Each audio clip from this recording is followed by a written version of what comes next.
It's a tale as old as time, Cloud9 versus TSM. As far back as most League of Legends fans can remember, these two orgs have been beating each other black and blue on and off the Rift. And though their rivalry may have become a little bit lopsided in recent years, their history was a major part of what made League of Legends the #1 esport.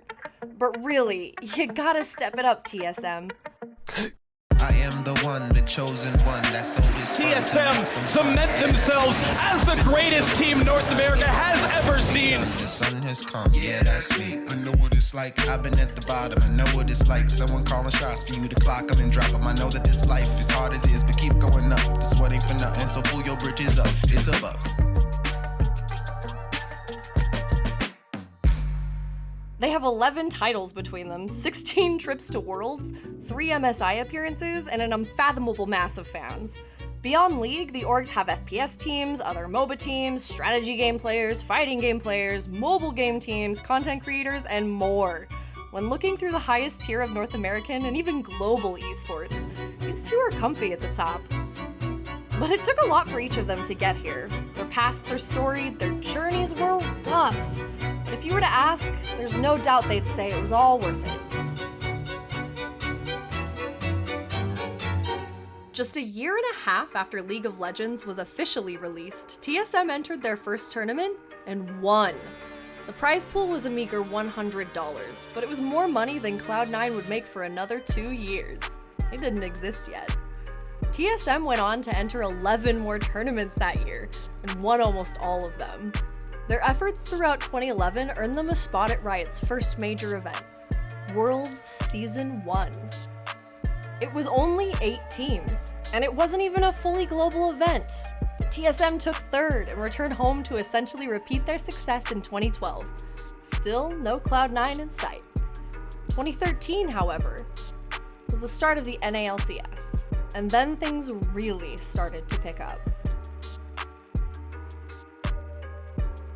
The creation of LCS brought stability and structure to League of Legends esports. And with that came opportunity. Opportunity that a man named Jack Etienne seized. At the time, Jack was a rather successful ad salesman, but he was no stranger to League esports. In fact, he wasn't even a stranger to TSM. Yes, TSM continued their domestic dominance in the new LCS format in the spring of 2013. Jack, meanwhile, was working on a team that would come together that summer. Jack was building Cloud9. He signed a very talented Challenger Series team named Quantic Gaming. This roster featured now iconic NA players like High and Sneaky. And with that, Jack left TSM to find success on his own. Spoiler alert, he did. Right off the bat, it was very clear that TSM and Cloud9 would become nemesis. It was destined. You see, in the first split of the LCS before C9 joined, TSM was untouchable, claiming the first ever LCS trophy as their own. But they'd been scrimming Quantic Gaming throughout the season, and TSM just could not seem to defeat them. Jack's involvement in Cloud9 sparked the rivalry, but beyond that, Cloud9 became the TSM killers. It came as a shock to fans. TSM just couldn't defeat this team that seemingly popped up out of nowhere. But for TSM themselves, it wasn't a shock at all. It was an inevitability. It was a nightmare come to life. TSM finished the summer split with an 0-4 head-to-head against Cloud9. And the bullying didn't stop there. TSM made it back to the finals, but when they took the stage, it was Cloud9 sitting opposite them. 3 games later, TSM was wiped, and Cloud9 had cemented themselves as the new kings of NA and rivals for TSM. They'd not only challenged TSM, they dethroned them. They tarnished TSM's reputation. They embarrassed them. That split marked the beginning of a long, intertwined journey for the two of them. After falling into esports with TSM, Jack put together a team that stole their glory. It was only just the beginning. A few months later, the 2014 season began. Enter Bjergsen, a young European replacement for Reginald who would eventually become the most respected, loved, and feared pro in the LCS. His humble beginning was to seek vengeance against High and Cloud9. Cloud9 embarrassed them in their very first split with a 7-0 record and trophy denial. But TSM would have to wait for their counterpunch. Bjergsen was good, but he was unpolished, unrefined. He outclassed much of the LCS mid lane talent at the time, and was even named MVP in his debut split. But High was a rock for C9, and they continued their win streak over TSM. The pair met in finals again, and for the second time, Cloud9 left that stage after another 3-0 sweep, trophy in hand. Back-to-back finals victories for the hot new team in town. Ahead of summer, TSM made 2 more roster changes, desperate to find their way back on top. And it worked! TSM clawed back to the finals against Cloud9 for the 3rd time in a row. And for the first time since C9 entered the LCS, TSM walked away victorious. The pair went back to Worlds and did relatively well. Each of them advanced out of groups with 4-2 records. Unfortunately, however, they each faced off against one of the Samsung duo in the quarterfinals. Cloud9 fell 3-1 to Samsung Blue, and TSM fell 3-1 to Samsung White, who later went on to win Worlds. TSM's legacy was growing. They'd been dominant for years. They took back the LCS trophy, they advanced out of groups at Worlds, and they took a game off the world champions in the knockout stage. Spoiler number 2 of this story, that would be the last time TSM ever made it out of groups, and the last time NA sent any team to the knockout stage not named Cloud9. This is where the rivalry really starts heating up. When Cloud9 embarrassed TSM by taking back-to-back 3-0 finals victories, TSM found an impressive Danish mid laner, and when C9 faced back-to-back defeats of their own, Jack did the same. Enter Jensen, then known as Incarnation. He would eventually go on to become Bjergsen's greatest rival. For better or for worse, his signing changed everything. His addition to the team wasn't so smooth at first. High was the backbone of Cloud9, and Jensen was not the player to fill in the role of a leader. At least not the way High was. In fact, High's departure was so rough on the team's game sense, he had to sub in as their jungle partway through the season. But it was too late. Cloud9 placed 7th that summer, not only missing the finals for the first time since they joined the league, but missing the playoffs entirely.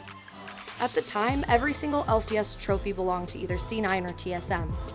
Every final since C9 joined the league was between the pair. They were stuck at home. TSM went on to beat CLG in the finals. Instead, they faltered, and a new champion was crowned. Regardless, TSM was off to Worlds, and luckily for Cloud9, they had one last shot to qualify in the gauntlet. And by then, the team was ready, with High leading them from the jungle and Jensen growing as a mid laner. They had to face 3 teams in 3 days to get to Worlds. It was a historic run, starting off with 2 back-to-back reverse sweeps, before winning the final series 3-1. Cloud9 was back at Worlds. Neither C9 nor TSM were able to find the same success in 2015. Both bottomed out in groups. TSM only won 1 single game. And that was just the start of a long and disappointing history at Worlds. In 2016, TSM signed Doublelift, who just defeated them in the finals with CLG. Alongside Bjergsen, Doublelift carried the entire league with his hotshot personality and impeccable mechanics. Cloud9 signed a new jungler, but moved High to support. He was still too crucial for the team's identity. They met in the quarterfinals that spring, where TSM defeated Cloud9 3-1, only to go back to the finals against CLG once more, ending in another TSM loss.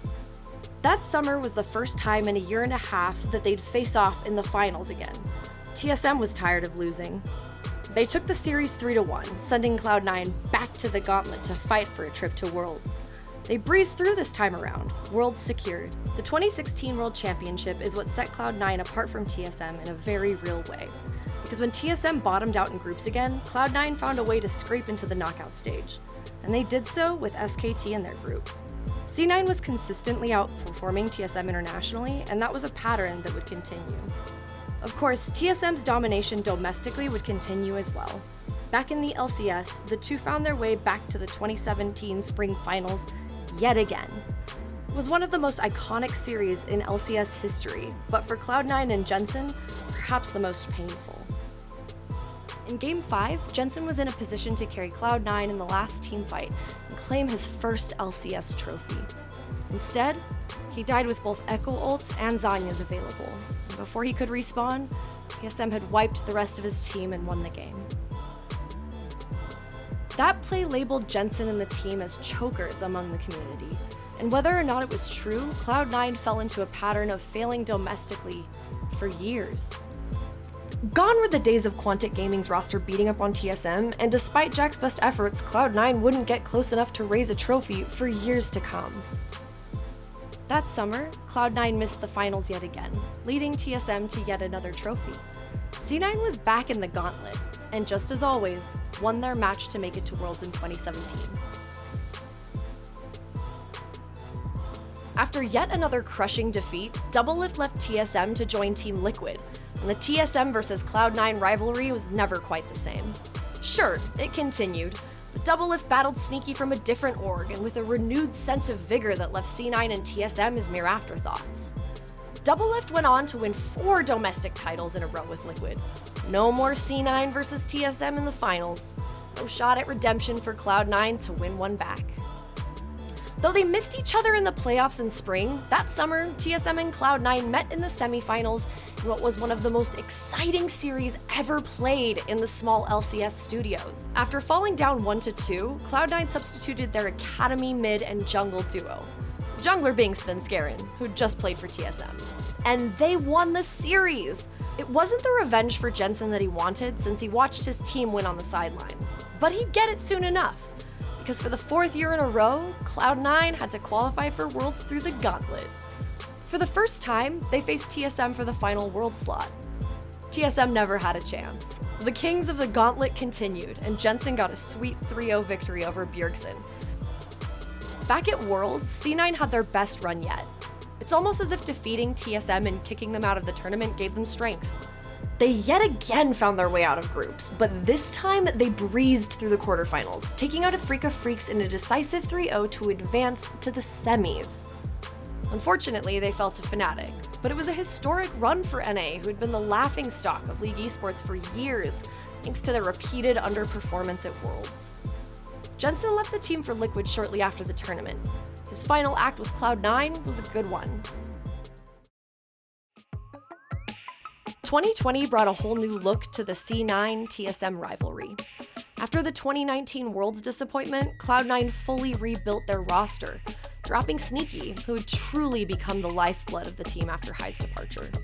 With both Jensen and Sneaky gone from C9 and Doublelift gone from TSM, the historic player-centric rivalry had faded.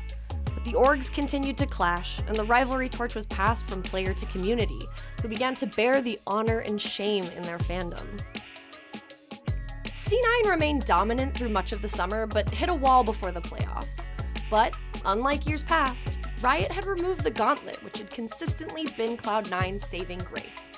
This year, the top 3 teams from playoffs went to Worlds. There were no second chances. After falling to the losers bracket, Cloud9 and TSM met once again for the final World slot. But this was playoffs, it wasn't the gauntlet.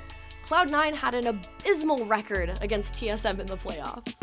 After those first 2 3-0 victories, Cloud9 had only beaten TSM once out of the 6 playoff matches. And TSM wasn't about to let C9 knock them out of Worlds for 2 years in a row. TSM went on to win the LCS split to claim one final trophy for themselves, but unlike C9's historic Worlds run of 2018, TSM... how do I say this in a nice way? TSM struggled. Well, actually, they more than struggled. They were completely lost. In 2022, Jensen returned to Cloud9 in search of finding his first domestic title with the team. But though it's only been 3 years since he left, everything is different now. The pillars that support this rivalry through the years have crumbled, they've fallen. Reggie is so far removed from his days as the solo mid, and Jack is far beyond his days at TSM. Quantic has been long forgotten. High, Sneaky, and Doublelift have retired. And Bjergsen retired, then later returned to play for Liquid, pruning himself from TSM's entanglement. Long gone are the days of Cloud9, the TSM killers. And long gone is TSM's era of knocking C9 out in the finals. TSM's last win at Worlds was 5 years ago. Cloud9 has won 15 games at Worlds since then. Times have changed. But their rivalry still stands as the centerpiece and foundation of the LCS. Their story is no longer about Bjergsen versus Jensen, Doublelift versus Sneaky. It's no longer about defining a legacy or even destroying one. 16 trips to Worlds, countless imports, and some of the best amateur development in the scene. This rivalry has transcended any individual player or personality. It's beyond that. Whatever happens next, the community has taken on the work of preserving their story and continuing the everlasting war between black and blue. High, you've been low, but they ain't gonna bring me down to the floor.